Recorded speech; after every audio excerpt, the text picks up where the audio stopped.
Well, I got to tell you right up front, I don't like this homily, and I hope you don't like it either. Increase our faith, right? And who doesn't want an increase of faith? But for most of us, that means like assurance and certainty, right? Increase our faith. And like increasing your dose of vitamin C or something, right? Just a little bit more. I just need a little bit more, as if it was quantifiable that way.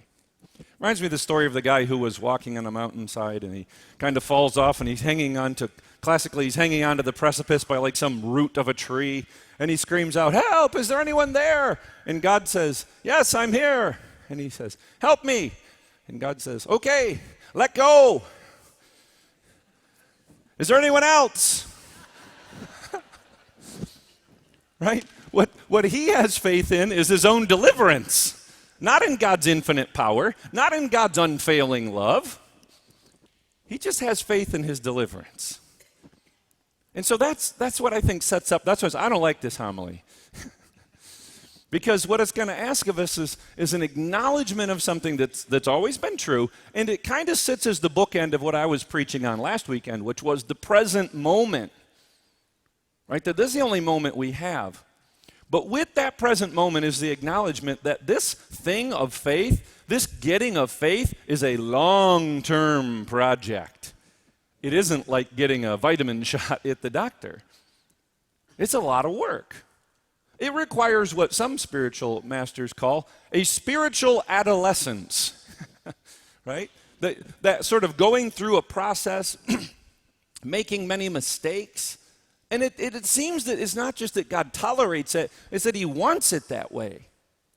That what he expects from us, that in his mercy, he gives us those opportunities for growth and mistakes. That in his grace, that's the way. It's not that he tolerates it in that sense, right? This is the way. It's a collection of experience that dare we call wisdom. That becomes the difference, I think, for us. And as we journey on that, at different points, the light shines differently, right? And then we see new things that might need to change. It's like, I was thinking, as the sun shining in now, Michael and I were talking last week, like we're getting to that point where it'll be kind of like God's flashlight in your eyes here for a while in the church. One of the other things you notice, right, when the light hits your windows different is, we need to wash those.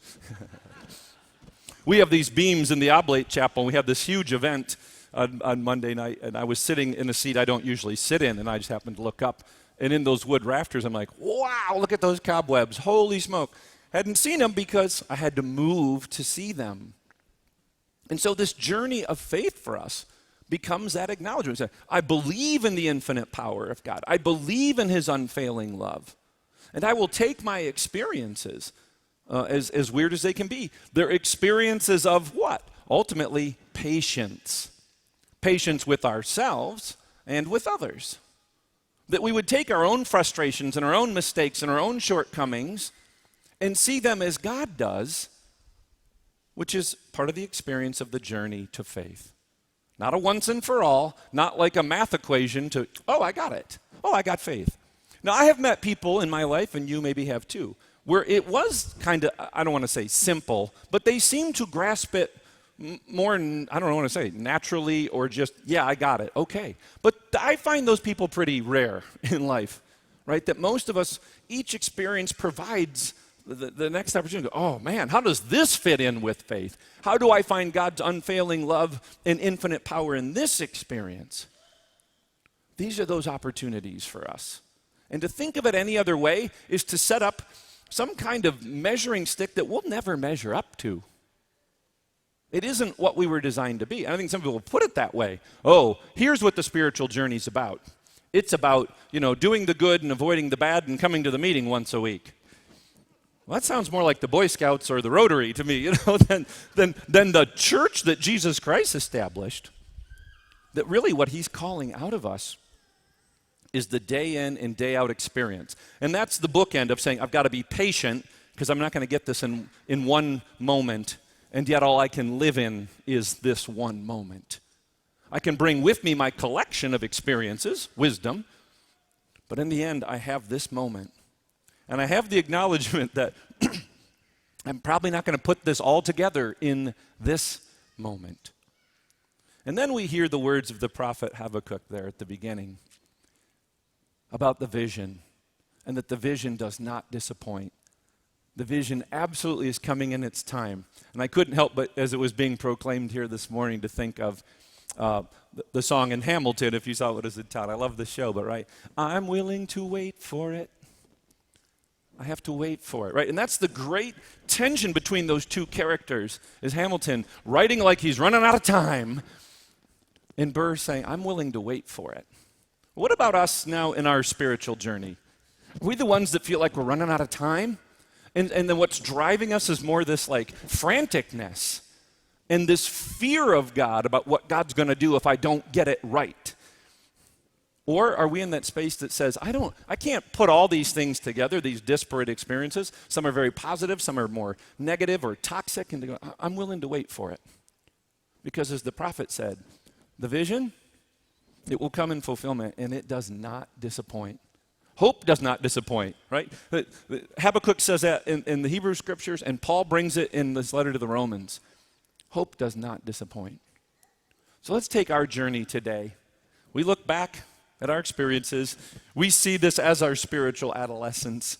We see if I'd only known, I'd have done that differently. And you just bring that with you in God's mercy and say, well, I've learned from that. I've learned from that, and I bring that to this moment. And when I get to my next moment, if I have one, I'll bring all of that with me too. And hopefully when we do that with grace and with gentleness, then we have that we can share to others too, to say, I know my journey, I know my mistakes, I know my frustrations, and I want to give you the same grace that God gives me in this moment. That will transform the world. Not more talking, certainly not more yelling, but really just to say, this is my journey, this is what God's asking of me, and so that when the apostles say increase our faith, as I said, I think Jesus was like, I don't think you're going to like what I have to say. Because what it's going to mean is a lot of failure. What it's going to mean is a lot of holding tension. But in the end, it will take you to the place you really want, which is what you're saying out of faith. You want an assurance or a certainty. What I offer you is life everlasting.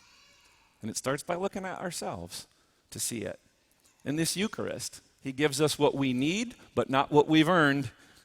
In that sense, we're the unprofitable servants. By the way, that word does not mean useless. It's a very poor translation. It just means without honor, meaning that, again, they had done their work they were supposed to. They're not being honored for it. And so when we acknowledge, I need to be these things for others because that's my job. And I know I don't do it well.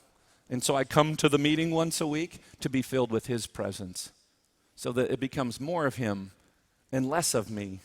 Or at least less of the spiritual adolescent that is Geoff, right? And more of the spiritual master that is Jesus Christ. That as the sun reflects off of all of us and kind of makes us glow, let his infinite power and unfailing love reflect off of us to all those who need light, who need love, and who need mercy. May God be praised.